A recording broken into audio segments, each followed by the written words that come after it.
A lot of people on the left seem to really fucking hate Joe Biden, and for some pretty good reasons when you consider his voting record, the credible sexual assault allegation against him, and his clear cognitive decline. For some on the left, these problems are bad enough that they cannot bring themselves to vote for him. One prominent example of this is Kyle Kulinski of Secular Talk.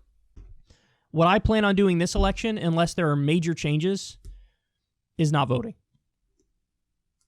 Unless there are major changes. See, the problem is, guys, I swear to you, I'm not an unreasonable dude. The problem is that Joe Biden has repeatedly put his middle finger up to me and to the left. And when you say the day before an election, even if Medicare for All passes the House and the Senate and gets to my desk, I'm going to veto it.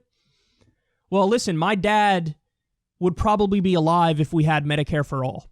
So for you to say I'm not in favor of the policy that would have saved your dad, even if you make it a layup for me, I can't vote for you. I sympathise with Kyle, however, this attitude to me seems to be ultimately harmful to the goals of the left. I want to be clear, the purpose of this video is not to minimise the problems with Biden, of which there are many. However, I believe despite all of Biden's problems, a Biden presidency would be better for the left compared to another 4 years of Donald Trump. So why would someone from the left not vote for Joe Biden? Well, as far as I can see, there are essentially two possible reasons. One, Biden is as bad as or worse than Trump. Or two, Biden is not as bad as Trump, but voting for him will harm the left. That is, there is a view that to vote for Biden unconditionally, the left will lose all leverage and bargaining power that they currently have in the Democratic Party, meaning the establishment has no incentive to ever adopt left-wing policies. The first of these issues is easier to address, so I'll handle it first. Is Biden worse than Trump? I don't actually think this view is very common on the left, as by simply comparing their policies and actions, I think it's easy to show that Trump is worse. However, I do think some people lose sight of the differences and just how bad Donald Trump really is. But before I directly compare Biden and Trump, I think it is important to highlight some of Biden's major problems. Biden has a terrible voting record, and has consistently voted in favour of corporate interests at the expense of workers. For example, over the course of Biden's political career, he supported NAFTA, he voted to deregulate the financial industry, he supported the Iraq War, and he helped reform the bankruptcy legislation to prevent student loan debts from being discharged. These votes only scratch the surface of Biden's record, but already these votes show that he's caused significant harm to millions of people. NAFTA alone led to the outsourcing of many US jobs and undercut the bargaining power of US employees. Incidentally, NAFTA also didn't help Mexican workers, who were supposedly the big winners. The only real winners of NAFTA were the owners and managers of large corporations, which is not particularly surprising when you consider who donates to the Democratic Party. And as if Joe Biden's voting record wasn't terrible enough, he also has a very credible sexual assault allegation against him, and on top of this he appears to be experiencing significant cognitive decline. Personally, I can't really blame anyone that doesn't want to vote for a septuagenarian rapist who is a corporate shill and has a melting brain. The really sad part is that sentence describes both Joe Biden and Donald Trump. Kyle and others on the left are right to criticise Joe Biden. I have absolutely no problems with criticising Joe Biden, but I can't help but feel that that's missing the point when it comes to deciding on whether or not you vote for him in the next election. Like it or not, either Joe Biden or Donald Trump will be the next president after the election, barring any major unforeseeable circumstances. I mean, I'm not hoping that they both get coronavirus, but anyway, when there are only two realistic outcomes, you should do everything you can to bring about the least harmful outcome. The only question that really matters is who is better on the policy positions that I care about, and who would be a better president from my point of view.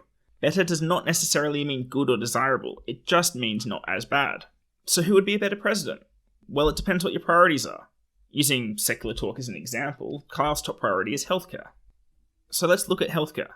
Now, the first thing to say is Biden's healthcare plan isn't as good as Medicare for All, as it still leaves approximately 10 million people uninsured, and it still leaves in place the predatory health insurance industry. This means that you're not going to gain the advantages of the efficiencies of a single-payer health system, and it's not going to reduce healthcare costs overall by very much. Sadly, however, the choice isn't between Biden's plan and Medicare for All. The available options are Biden's plan and Trump's plan.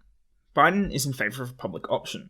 If this is implemented, it is estimated that it will expand coverage to around 15 to 20 million Americans who are currently uninsured. Biden's plan also allows undocumented immigrants to buy into it, allowing them better access to healthcare. Biden will also put measures in place to reduce the cost of prescription drugs. For example, allowing Medicare to negotiate drug prices, limiting launch prices for certain drugs that do not face competition, and allowing consumers to import prescription drugs from other countries. These may seem like half measures at best, because they are. However, a half measure in the right direction is better than no change at all or a change in the wrong direction. By comparison, Donald Trump does not have a clear and public healthcare plan. However, by looking at Trump's history on healthcare so far, it is clear that any policies he implements will only be to benefit the insurance companies and the pharmaceutical companies. Trump has taken consistent action to damage and weaken the Affordable Care Act to make healthcare less affordable and less accessible to many Americans. For example, Trump eliminated the individual mandate, a move which opens the ACA to a challenge in the courts, in which a Texas court ruled that the ACA was unconstitutional as a whole. This decision is currently under appeal. However, if the decision is upheld, it would take millions more Americans off of healthcare, and Trump has no plan for a real replacement. Trump also stopped paying cost-sharing reduction subsidies. This move increased the cost of premiums for people on silver-level plans. Again, this is millions of Americans whose healthcare became more expensive directly as a result of Donald Trump's actions. These are just a couple of examples of how Trump has actively made the American healthcare system worse, and if he's re-elected in 2020, he'll only continue to act in favour of the for-profit healthcare industry, and against the interests of the American people. If you actually care about how many people have access to affordable healthcare, then Joe Biden is clearly better than Donald Trump. I mean, it's not even close. If you want less people to die or go bankrupt because they can't afford their medical bills, then Joe Biden is the better option. Again, I can't help but emphasize that I'm not saying Joe Biden has a good healthcare plan. Everyone in America would be better off under a Medicare for All system, which would ensure universal coverage, stop people being tied to their jobs for healthcare, and significantly lower total healthcare costs. Biden's plan will do none of those things. But if you compare it to Trump's action on healthcare, which is the choice at this election, Biden's plan is clearly better. Another key progressive policy priority is a living wage. Again, this is an issue where Biden is clearly better than Trump. The current US federal minimum wage is $7.25 an hour, which is in no way close to a living wage. Biden is in favour of increasing the minimum wage to $15 an hour. Now, you could argue that even $15 an hour doesn't amount to a living wage, but you cannot deny that this increase would significantly improve the standard of living of millions of Americans currently working minimum wage jobs. Now, I've heard people like Kyle say that they don't believe Biden when he talks about increasing the minimum wage. Again, I have some sympathy with this view. It is very common for establishment Democrats to talk like they're going to do something, but once they actually have power, they never actually do it. Biden did not aggressively push to increase the minimum wage when he actually could have achieved it.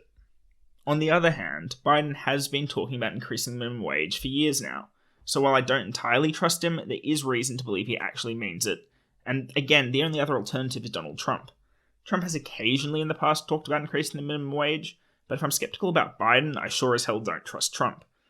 So if you want to improve the quality of life of every American currently working a minimum wage job, Biden is clearly the better option compared to Trump. We can keep looking at different policy areas. For example, there's a massive difference between Joe Biden and Donald Trump on climate change. Biden believes climate change exists and has a plan to address it, and Trump does not. Biden has pledged to ensure that the US achieves 100% clean energy and net zero emissions by 2050, and to do this he plans to invest heavily in infrastructure that would create many new jobs. Biden has stated that he will recommit the United States to the Paris Climate Agreement and pressure many other countries to increase their domestic targets. Trump, on the other hand, pulled the US out of the Paris Agreement in the first place, and he has significantly dismantled environmental regulations and encouraged further investment in fossil fuels. We are quickly running out of time to act in a decisive manner on climate change to prevent global disaster. The current IPCC goal to limit global warming to 1.5 degrees above pre-industrial levels relies on taking strong action now. In the 2018 report, the IPCC warned that we will likely reach 1.5 degrees warming between 2030 and 2052 if emissions continue at the current rate. Another 4 years of Donald Trump preventing the United States from taking any real action on climate change will significantly cause harm to many people all over the world. As a brief aside, it's important to remember that even if we do limit global warming to 1.5 degrees, there will still be significant consequences, and these consequences will be felt most strongly by people who are vulnerable all around the world. People who are currently living in poverty and have less access to vital resources will be more significantly harmed by events such as food shortages, natural disasters, and more extreme weather events. The US, of course, cannot solve the climate crisis on its own, but if the US government is actively opposed to action on climate change, as it is under Trump, then the world as a whole has almost no chance of limiting the worst effects of climate change. To me, this is the single most important current global issue, as it really is an existential threat to human survival. Even if we prevent the worst from happening, it will still have profoundly negative impacts on millions of people all across the world. This issue again highlights the fact that Biden is clearly preferable to Trump, as at least Biden is advocating for some clear action on climate change. Possibly the most important area to compare presidential candidates is in the area of foreign policy, as this is where the president often has the most direct power. Foreign policy is a more debatable area when you look at Biden's past history on things like the Iraq War. However, I think it's fair to say that Trump has been pretty much a foreign policy disaster, especially when you look at his attitude towards Iran.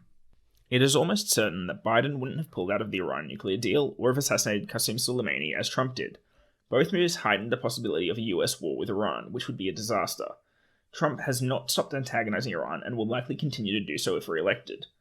I certainly don't want to give Trump another 4 years as Commander-in-Chief of the US military, and although I'm not thrilled with giving it to Biden either, he does seem to me to be the safer option. So whether you're looking at US domestic policy or foreign policy, I think it's clear that Biden is preferable to Trump in all of these areas. And again, looking at secular talk, Kyle acknowledges this. Granted, there are more issues where I agree with Biden. There are more of them. Not enough. Not enough. Yes, Joe Biden is much better when it comes to the courts. Absolutely. I'd take a centrist like Merrick Garland any day over a right-winger, and Biden would very likely pick a centrist like Merrick Garland. On the Supreme Court, Joe Biden is better. When it comes to the Paris Climate Agreement, Biden is better. When it comes to the Iran deal, Biden is better. I can name a bunch of issues where Joe Biden is better. I could also name a handful, admittedly fewer, where Trump is better. But my argument overall is they're both beyond the pale. So if it is accepted that Biden is preferable to Trump, then why not vote for Biden to minimize the harm and prevent another term of Trump? Well, one of Kyle's points is that they are both so bad that even if one is slightly better than the other, he cannot bring himself to support either one. They are both beyond the pale. To me, this seems to miss the point. I mean, calling them both beyond the pale does not change the fact that one of them will win the 2020 election. So if you have two terrible choices, why would you not choose the one that is less terrible? The one that will cost less lives, the one that will give us a better chance against climate change. Now, to be fair, you do have more than two choices. You don't have to vote for Biden or Trump. You can vote for no one at all or vote third party. Some have said that a failure to vote for Biden is the same thing as voting for Trump, and this is not true. It is not the same thing, and if you're considering voting for Trump because you can't stand Biden, I strongly urge you not to vote at all, because not voting is so much better than voting for Trump. But if you believe that Biden is a preferable candidate when compared to Trump, then not voting for Biden makes it less likely that he will win compared to if you did vote for Biden. In other words, if you do want the best chance of preventing a second term of Trump, then you should vote for Biden. And if you can acknowledge that Biden is better than Trump, and in my mind it's not even close, then you should do everything you can to prevent another term of Trump. Another common argument I hear is that if progressives say that they're going to vote for Biden, then Biden has no reason to shift his policies to the left in order to appeal to the Democratic base, as those voters have already agreed to vote for him no matter what. And there is some truth to this argument, but I still think there's some flaws. Firstly, it brings me no joy to say this, but I think the current bargaining power of the left is relatively weak following the Democratic primary. Biden won the primary without young progressive voters by appealing to older conservative Democrats, and he likely does not believe that he has any need to swing left in the general election. I think Biden is likely wrong about this, and I think he does need the support of progressives to have a good chance of beating Donald Trump. But from a bargaining position, I think refusing to vote for Joe Biden is not likely to work. In fact, I think refusing to vote for Joe Biden from a left-wing perspective is likely to backfire in one of two ways. Either it will backfire because Trump will get elected in a situation where if progressives had backed Biden, this might not have happened, and if this happens, we'll be stuck with another 4 years of Donald Trump, which I believe will be very harmful to the world as a whole. Or it could backfire by Biden getting elected anyway without the support of progressives, which would only reinforce his view that he doesn't need to appeal to the left wing of the party. Essentially, my problem with the refusing to vote for Biden to negotiate with him is that it's just too much of a gamble. You're preparing to risk another term of Trump in the hope that Biden will turn to the left. Given the damage another term of Trump will cause, I don't think this is a risk worth taking. One thing I think some people seem to have forgotten is that if you vote for Biden, you're not giving up. If you vote for Biden, you're not admitting defeat, because the fight does not end if Joe Biden becomes the next president. Once Biden is in the White House, we don't need to worry about the threat of Trump anymore, and we can continue to fight for the policies that we actually want. You can protest for Medicare for all, march for a living wage, and fight for free college. Kyle and others are correct not to trust Biden when Biden talks about increasing the minimum wage or expanding healthcare, but we don't need to trust him because we will pressure him, protest, and force him into line. I believe Biden is far more susceptible to pressure from the left than Trump is. I know it may not seem like it, but if you compare 2020 Biden to 2012 Biden, the policies he advocates for are far more left-leaning, and the reason for this is not some change in Biden's views, but continued pressure from the left led by Bernie Sanders. If this pressure continues and grows during a Biden presidency, then we may be able to move him slightly more to the left. Again, don't get me wrong, I'm not saying we're going to turn Biden into a progressive, and he will still serve corporate donor interests, but I think we can move him further to the left than Trump could ever be moved. Conversely, another 4 years of Trump will likely damage the left. The Trump presidency appears to have made mainstream Americans and normie Democrats more afraid of left-wing politics. In 2015, Bernie Sanders had almost no name recognition at the start of the Democratic primary, but he became a serious challenger to Hillary Clinton because people were so fed up with establishment politics. In 2020, Bernie arguably had the best or second best name recognition, and he'd spent the last 4 years to continue to grow and build his movement. But he did not do as well in this primary as he did in 2016, and I think this is because Democrats were too scared of Trump and many forgot how terrible the establishment was. This is why I say that the left wing has relatively weak bargaining power in the lead up to the election. I actually think the bargaining power of the left will increase under a Biden presidency, but decrease further under Trump. Another 4 years of Trump will only move America further to the right and hurt the possibility of left-wing policies being implemented in the future, as Democratic voters are going to flock to the center out of fear as they've done in 2020. Whereas 4 years of Biden will remind people why they wanted to get rid of the establishment in the first place. A Biden presidency may give the left-wing protest movement a chance to grow and become more mainstream. So I think even if we just ignore the next 4 years and are just looking at the long-term prospects of success of progressive politics, we will be better off with Biden compared to Trump.